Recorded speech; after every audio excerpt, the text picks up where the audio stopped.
Smart Business. Smart Listeners, untuk Anda para pebisnis, sudah tahukah kekuatan bisnis Anda?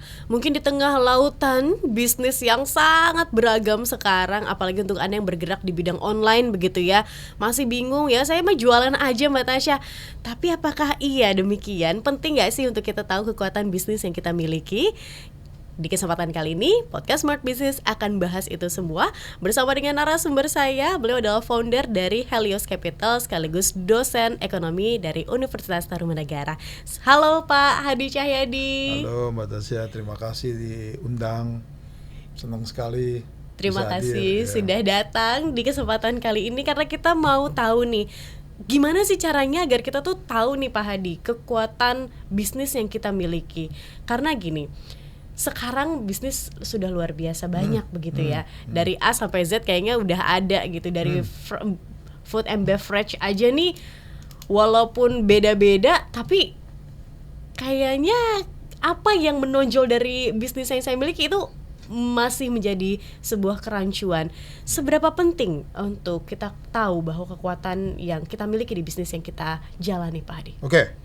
Terima kasih atas pertanyaan yang bagus sekali ini. Menurut saya sering sekali orang bicara tentang SWOT analysis. Oke. SWOT analysis sebenarnya adalah satu cara yang paling gampang. Kita sebut SWOT matrix: strength, weakness, opportunity, and threat. Nah, orang bicara gimana caranya ya dapat strength. Oh, strength itu kan kita dapatkan dari kita menilai pribadi kita, menilai internal company. Internal company itu ada apa aja? Marketingnya hebat nggak? Operationnya bagus nggak?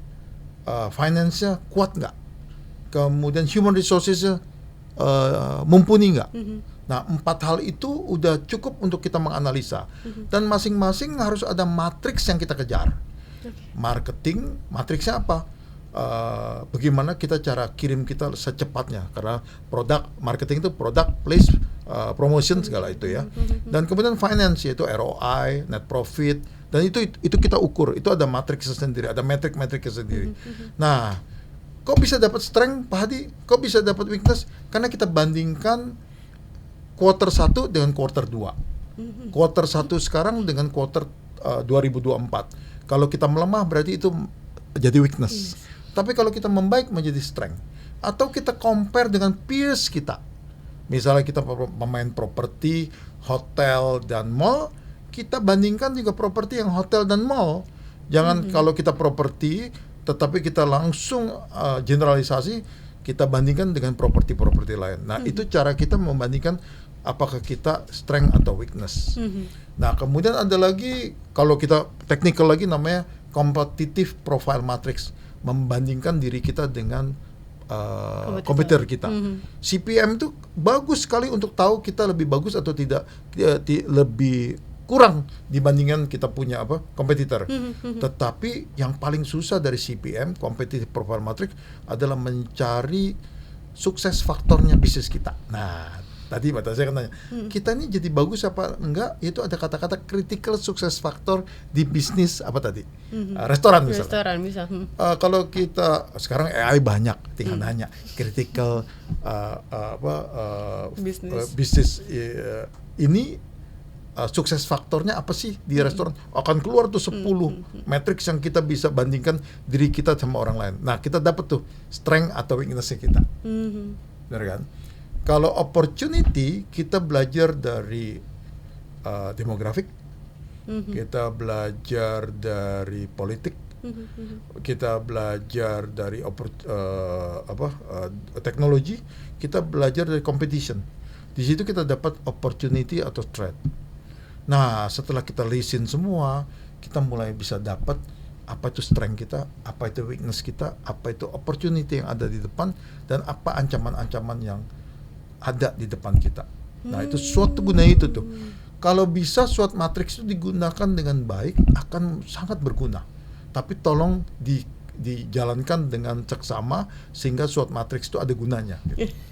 Nah, kalau mau lebih jago, kuliah di Tarumanagara. Gitu. Ketemu Pak Hadi ya.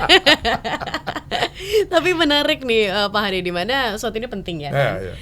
kapan kiranya kita bisa menilai ini? Apalagi kalau misal bisnisnya nih musiman, Pak Hadi. Ya. Jadi saya naik bisnisnya karena ya lagi viral aja, misal bisnis APD ketika Ya. kemarin kan COVID, masker dan lain-lain. Ini gimana Pak Hadi? Tetapi waktu Mbak jualan APD, ternyata sebenarnya Mbak mulai belajar namanya learning curve. Di situ dalam bahasa strategis itu sebenarnya dapat namanya core kompetensi. Dulu kita jualan kenapa laku ya? Karena kita cepat nih kirimnya dibandingin orang lain. Oh, berarti kita punya logistik tuh hebat. Koneksi kita dengan logistik ternyata bagus. Dan kita penjualan kita pencatatan pesan 10 nggak kirim 11. Kalau 1 itu bonus berarti ya.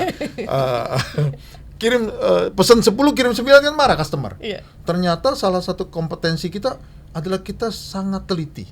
Jadi bahasa Inggrisnya promptly dan efisien waktu dan tepat waktu. Nah, itu sebetulnya setiap bisnis kita mendapatkan learning curve, artinya belajar kompetensi kita. Kalau kita belajar tren, mungkin abis ini jual APD, besok jualan Musangking, Duren kan boleh juga kan, musiman kan. Tetapi kita punya kompetensi yang sama, yaitu logistik kita sangat hebat. Kedekatan kita sama teman-teman logistik adalah on time, dan kalau kita kirim selalu barangnya tepat waktu dan kualitas yang diharapkan. Kalau bisa lebih, akhirnya kita dapat tuh yang namanya core kompetensi. Jadi kompetensi pusatnya ya, kekuatannya. Jadi Mbak, semua pengusaha kalau mulai dari UMKM nggak apa-apa, tetapi belajarin core kompetensi dia, mereka tuh apa sih gitu. Nah, kalau itu bisa diambil, dia mulai geser ke bisnis lain yang lebih lukratif. Mudah-mudahan dia jadi bisnis besar ya, gitu. Karena bisa dipercaya kan, bisa deliver juga. Sudah tahu Pak, SWOT-nya apa, strength-nya tahu, weakness-nya apa, dan opportunity dan threat-nya sudah mereka dapatkan. Datanya udah di depan tangan nih, tapi kadang-kadang untuk memanfaatkannya bingung. Di mana simpulnya, caranya seperti apa? Langkah yang bagus untuk memulai memanfaatkan SWOT yang dimiliki oleh perusahaan ini seperti apa, Pak? Oke. Pada saat kita dapat SWOT, itu kan ada yang namanya matrix. Kita bisa menggunakan strength kita untuk opportunity yang ada. Berarti kita namanya SO strategi. Kemudian kita lihat strength kita dengan threat yang ada.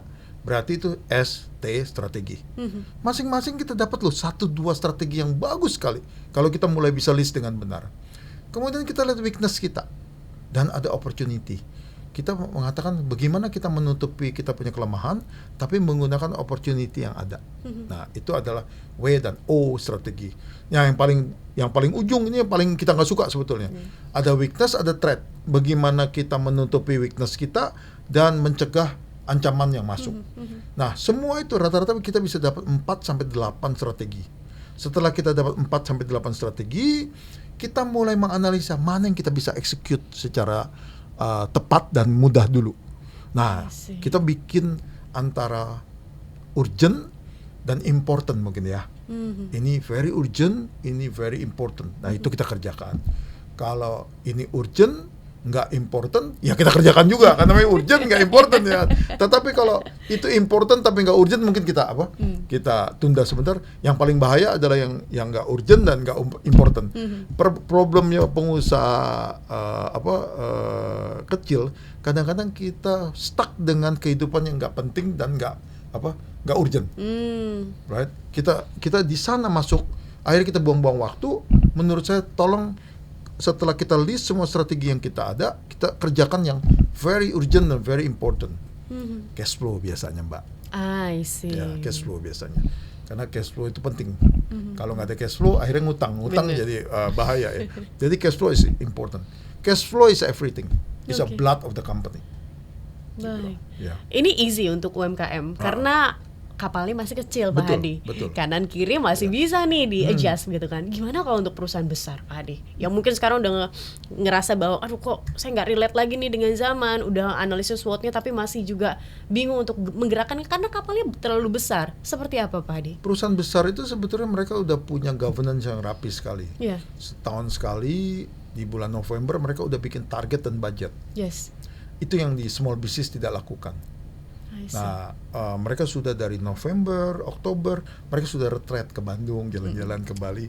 Kita tahun depan mau ngapain sih? Nah, mereka punya budget, Pak. Mulai budget. Setiap quarter mereka menganalisa budget mereka. Mereka sudah melakukan analisa persiapan cash flow projection. Sehingga sebetulnya kalau melakukan dengan baik, fungsi-fungsi governance-nya jalan. Dan ceteris paribus semuanya jalan seperti apa adanya, ekonomi sesuai dengan diharapkan. Nah, biasanya kalau ekonomi pertumbuhannya tidak sesuai dengan diharapkan, itu harus dilakukan revisi memang. Atau misalnya posisi saya sebagai komisaris, saya akan warning kepada teman-teman direksi untuk hati-hati loh. Ternyata ini tidak tercapai kita punya budget. Nanti saya tanya, kuartal 2 kira-kira tercapai nggak nih? Kalau mereka mengatakan jangan takut Pak Hadi, ini sebenarnya kita ada simpenan untuk kuartal 2, saya tenang. Kalau enggak saya akan liatin terus itu sampai ke kuartal 2. Nah, perusahaan yang besar itu sebetulnya sisturnya itu lebih rapi mestinya. Mereka sudah punya budget, mereka sudah punya target sendiri. Baik, untuk bisa tetap objektif Pak Hadi, nggak ngadi-ngadi gitu kan ya bahasa anak sekarang gitu. Gimana caranya? Yang objektif, ya berarti pada saat melakukan tadi kita melakukan target projection, ya sesuai dengan kemampuan kita. Misalnya pertumbuhan negara kita 8%, mudah-mudahan ya kita jangan ngomong 12% dong gitu ya. Kalau 8% pertumbuhannya berarti kita punya revenue pun kita nggak bisa kejar terlalu banyak dari itu. Maksudnya pertumbuhan kita coba. Tapi kalau kita lihat kompetitor kita, mereka bisa bertumbuh 10%, kita harapkan kita mesti bisa kejar 12,5%. Nah, pertumbuhan itu mestinya achievable dan sangat bisa dikejar juga. Gitu. I see. Oke, ini sebenarnya masih ada yang ingin saya tanyakan gitu ya Pak Hadi, tapi sepertinya waktunya sudah terbatas. Kita harus tutup nih episode yang di kesempatan kali ini. Tapi jangan khawatir smart listeners, karena Pak Hadi masih akan berbagi di podcast-podcast lainnya, di episode-episode lainnya. Jadi tetap bersama kami dalam podcast Smart Inspiration. Kita tutup episode kali ini, dan akhir kata saya Tasya Rustama. Saya Hadi Cahyadi. Kami pamit, sampai jumpa. Smart Business. Lead you better.